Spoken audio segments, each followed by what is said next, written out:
now. We'll have to see how this goes. I have 2 small children, hard time getting ready for school, so apologies if there's a lot of noise back there.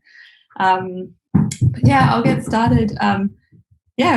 This concept of transit has sat with me for the last couple of weeks, and I think for me, when I think about transit, I started thinking a lot about where I grew up and a lot of the travels that I had from there. So I grew up in Darwin on Larrakia country, and yeah, my parents' family was from just south of Sydney and down in Melbourne, and so we would often jump in the car at kind of Christmas time and drive like halfway around our great big country of ours. So when I thought about transit, I thought of that. But then I also was thinking about other aspects of my life, so my working world. What does it mean to be kind of on a journey? So yeah, I just wanted to share some thoughts of those adventures of traveling around Australia, but then also some reflections on my creative life a little bit as well. So this is a little bit of what Darwin looks like. This is one of the local markets that I used to go to probably most weekends. It's got heaps of kind of street food. It feels very Southeast Asian, very, very warm. It's quite literally like this melting pot in Darwin. And this lady here, Mary, is pretty famous in Darwin. She sells luxes at the Parat markets every Saturday, and you get crazy lineups to buy your luxe on a Saturday morning and sit there and sweat it out because it's so good. This is another aspect of Darwin. I think I've found when I talk to people, they sometimes think that when they think of the north of Australia, they kind of think more deserty, but it's right on the water. You get these amazing kind of dramatic skies and sunsets over the sea and these sandstone cliffs. And this is another shot from a very similar spot. And these are photos that I stole from a mate's Facebook account, actually. But Darwin has this very, very transient population. A lot of people move up from other parts of Australia and they intend on just staying for a little while, but then they end up staying for a really long time. But because of that, it's a very, very welcoming vibe. People are always expecting new people to come along. So it's very chill and very open. And you do get that kind of almost that runaway vibe. Even in Home and Away, I remember one year one of the characters ran away to Darwin. So it's full of very interesting characters up there. And I was lucky enough to live on the esplanade that goes along this foreshore. And so I could see this ocean from my pillow. So I was super lucky. And my flatmate that I was living with there at the time, she was one of these runaways, I guess. She had broken up from a long-term relationship living in Tasmania, and was like, I got to get out of here, and literally got out an atlas and had a look, and was measuring the difference between Tassie and Perth and Tassie and Darwin, and it won by 0.5 centimetre. So she moved to Darwin. She's been there for 20 years or so now. So as soon as you kind of leave the coast, though, and if you go on any adventures around the NT, it kind of typically looks like this. And you can find yourself in spots like this sometimes, and then end up in places like this, which are just amazingly beautiful and part of the adventures that you can always have when you're up that way. Another curious thing when you come from the north of Australia is that anything below about this kind of line is just referred to as down south.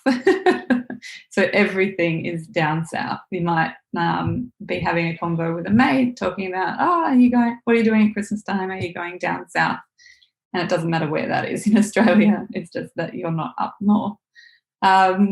So, yeah, when I was reflecting on this fact, I started thinking about, these big, long drives that I've had as a family when I was littler in the car. And there were a couple that stood out that kind of sat on this line between the north and the south, that I thought I'd just share some of those stories now.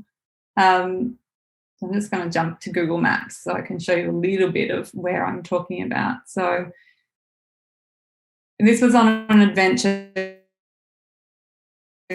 from Darwin down to Brisbane, and then we'd eventually make our way down to kind of Sydney, down to Melbourne, back to Adelaide, and then all the way back up to Darwin as one great big loop on a Christmas holiday.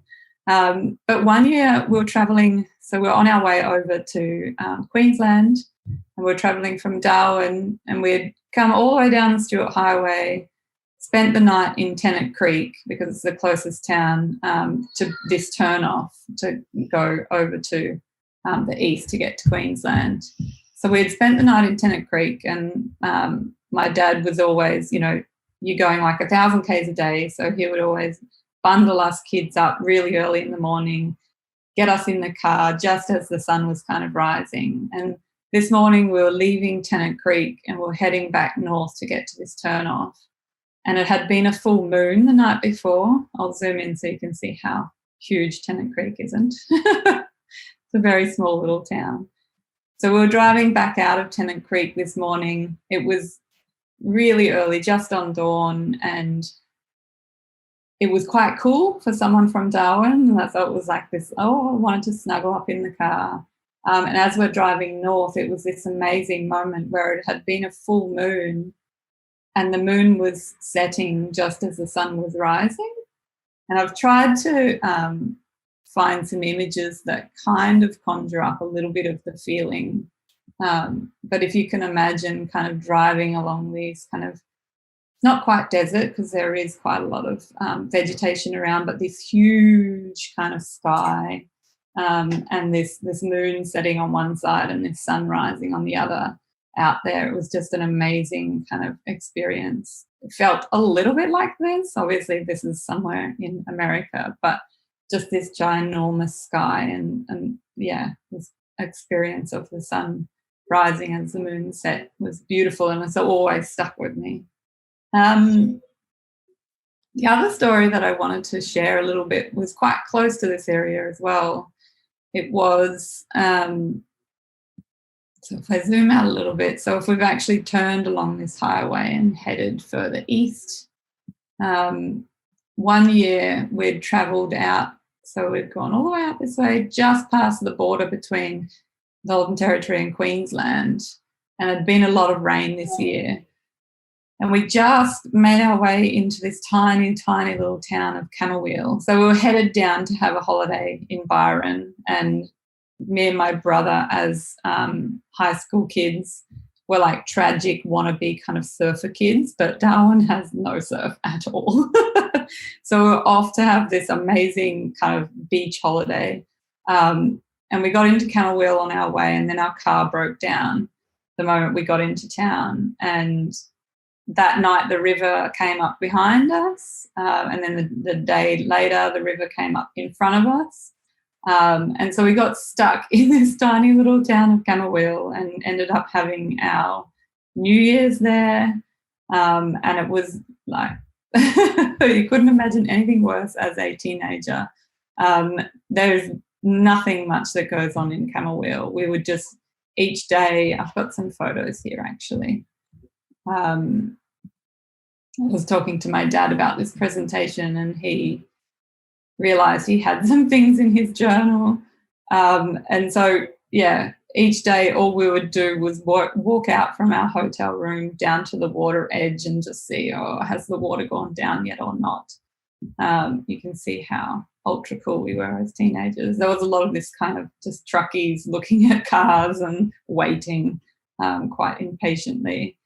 And my dad was he was really keen to get us out of there, knowing that we were antsy teenagers, and my brother was quite a broody teenager at this time. And so he eventually actually convinced one of the truckies to tow us through the river to get us out of town. And so he hooked up this tarp around the car, and we ended up on the back of one of these road trains being pulled through the water, and the water came up to the windows. But we eventually got through. That's how desperate we were to get through.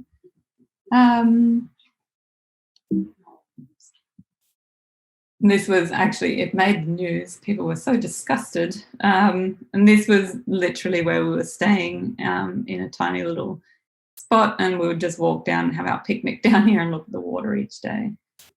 So I've experienced a lot of different bits and pieces around Australia, and I'm really thankful for that. Like, I've done a lot of adventures around, and there were a couple that kind of stood out when I started thinking about transit around our country. The other thing that you think about when you think about down south as someone from the north of Australia is when you get down south, it smells incredibly different.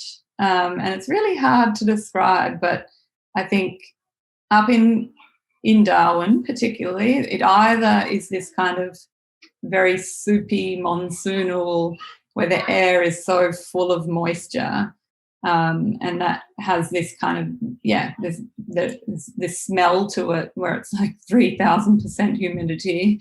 It's either that or it's this kind of experience where you literally do smell the earth in the air because you've got this kind of baking earth. The warmth, I think, brings out all of the smells, and so it's got this kind of very earthly smell to it. And then if you fly from Darwin and you get off the plane in Sydney or Melbourne or somewhere, literally for me, down south smells like flowers and old people. It smells like these exotic flowers that you definitely don't get in the tropics. And this is another very strange thing that I've realised reflecting on travels from Darwin a bit is when I was growing up, whenever we came down south, was the only times in my life really that I encountered older people. So Darwin being a very young city where people travelled there mostly in kind of the 70s. It was like these runaway boomers that went up there. And so literally they're only just now building old people's homes and things. So for me, coming down to Sydney and Melbourne, I was always quite like, oh, the old people are pretty different. I didn't actually get a chance to encounter all that many older people in my younger years. So, yeah, down south has this very different vibe for me, and buildings smell very differently.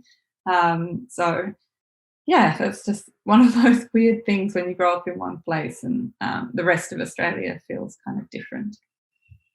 But anyway, that's, I guess, more of my quite personal reflection on this concept of transit. But stepping back a little bit, thinking about transit being this process of going from a point A to a point B, and so sometimes you're moving away from something at point A. Sometimes you're really anticipating where it is that you're going to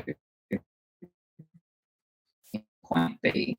And I really love this kind of quote that I heard once of being pregnant with an idea. And I think you can sometimes, when you're thinking of getting somewhere, some kind of major milestone, you can get really pregnant with the concept of being there.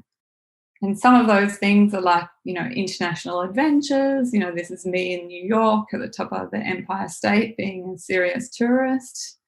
Other things like getting married, you can anticipate that forever.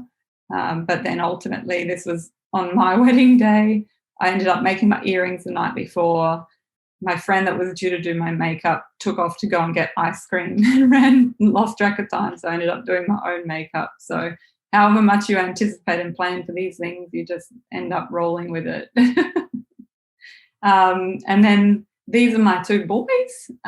So huge milestones in life. They were actually born 2 and a bit years apart, but they came out almost like twins. So you can see them. It was one of the strangest experiences ever, having a second child and going, oh my goodness, this is the same human again. So yeah, that was some of the biggest kind of destinations as you get to them. But yeah, as Jeremy said earlier, I work at Josephmark, so I'm director of product there. And we definitely are, at the moment, we're in a place, hang on, I'll just have a drink.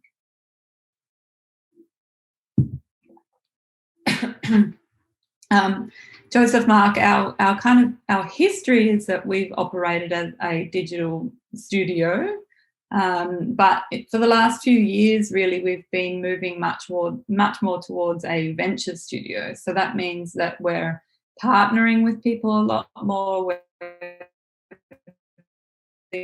businesses. So that might be ventures that we're creating ourselves, or we might partner with someone who has great domain expertise in an area, and together we're kind of venturing into that space. So I wanted to show you a little bit of a video that encapsulates a bit of what JM does. The track is pretty loud, so I hope everyone's awake by now. So I'll show you that, and I'll talk a little about it afterwards.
Oh gosh.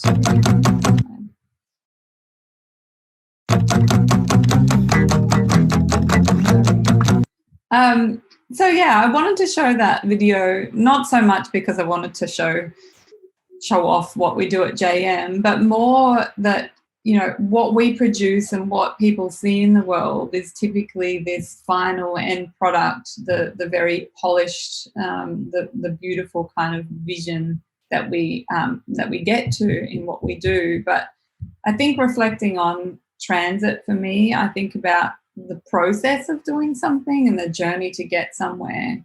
And for me, I think what drives me is not so much this end output, but more the process along the way. I'm a lot more driven by the concept of a new idea and a new challenge and a new space to learn in. So I thought I'd actually show you another video that is quite different, that's a lot more about that kind of process of the learning. And so this is a video that we took on a project that was for a video on demand service in South America.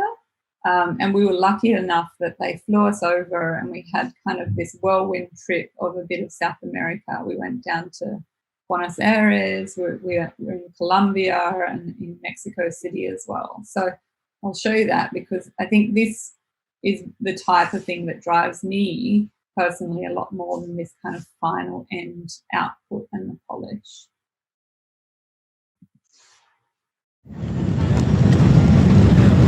En nombre de Aerolíneas Argentinas, miembros de SkyTeam, confiamos en que hayan disfrutado del vuelo y esperamos verlos nuevamente a bordo. Buenas tardes y muchas gracias. Welcome to Buenos Aires, mobile phones can be visit until the window of the Skytrack is open. Please remain seated until the process of the time has been handled. Do not forget to take your personal belongings. Contact Aerolíneas Argentinas.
so much things going on right now.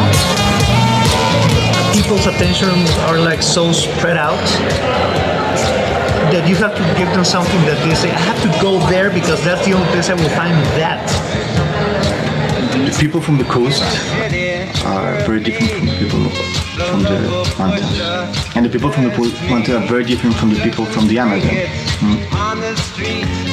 And this is something that, even though we have seen it from years ago, it's always going to be a cool design. If you really want an application, I will pay $1 or here 6 pesos to buy it. Yes, in my experience, we are moving from popular content, realities, so popular, because the other things you can find it in the internet and in the cable.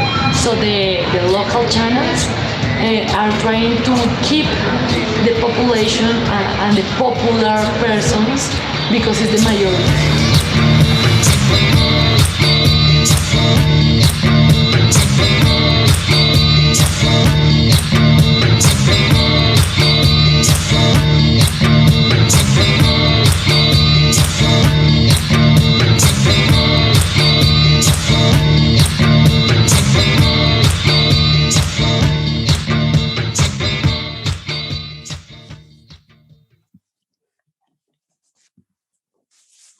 So, yeah, what we were trying to do with that project was we were designing a video on demand service like a Netflix, but for South America. And so for us, it was very much about how do we try to understand and capture the culture in order to be able to design something that resonates and something that feels like it is from the place. So for us, what you saw in that video were us interviewing local artists, local creators, people who worked in film and TV industry.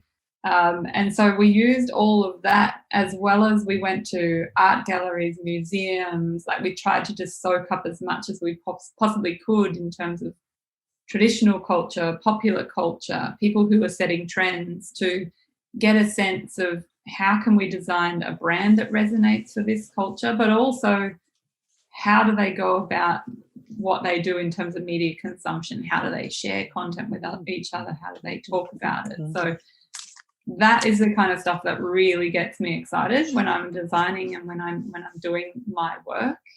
And this is a picture of a jewellery piece that I made a while ago as well. And again, for me, this is an incredibly impractical ring that I made that I've never ever worn. And that's because for me, I'm much more about that process of the making, of the learning, of the experimenting. So for this was a hollow form structure, which I had never done before. I was learning how I wanted to make something with an element that moved. I wanted to learn how to create rivets to keep things in place. So this was for me just an example of something that it's much more about that journey and the process than the end outcome. I don't think I've ever worn this ring. It's just a pretty little object now. I think stopping and reflecting on what does this mean, I think for me it's all about how do you then see yourself as a creative, and what do I do? What are my skills? What drives me? But then also how do I find my complements? And I do definitely find myself, I gravitate towards people who are kind of the vision setters of this world, those people that really are incredibly forward thinking and they're always looking for the next and the future and excited about that. I find myself very much attached to those types of people. And for me, the challenge is in the making that vision a reality. So how do I, that is what feeds me and creates energy for me. Also then being paired with visual wizards, people that create amazingly beautiful things that I definitely would be lost without. I definitely work very, very closely with those people. And so for me, when I think of, who do I work with best and how do I bring out the strengths in me and the strengths in others, it was really useful, I think, to stop and reflect on, where I sit in the mix, and what that means for where I have ultimately landed in my career. Every now and then I'm like, okay, when am I going to become the vision setter? But I think when you stop and reflect on who you are, sometimes you're like, oh, well, this is me and I have strengths in this area, which are a little bit different. And this is just a little snapshot of some of the JM family that is around me. And, we're all different in our own ways. And so every single person here has incredible strengths that I do not have. And that's what I think really makes us such a good team. There are people that are wonderful at running a business and knowing what needs to happen. There are people with the amazing creative ability, people with the more commercial awareness. So it's only together that we can do what we do. And so, that was my reflection, I guess, on the concept of transit. That's what made me think about. So I'm hoping now that people are feeling nice and awake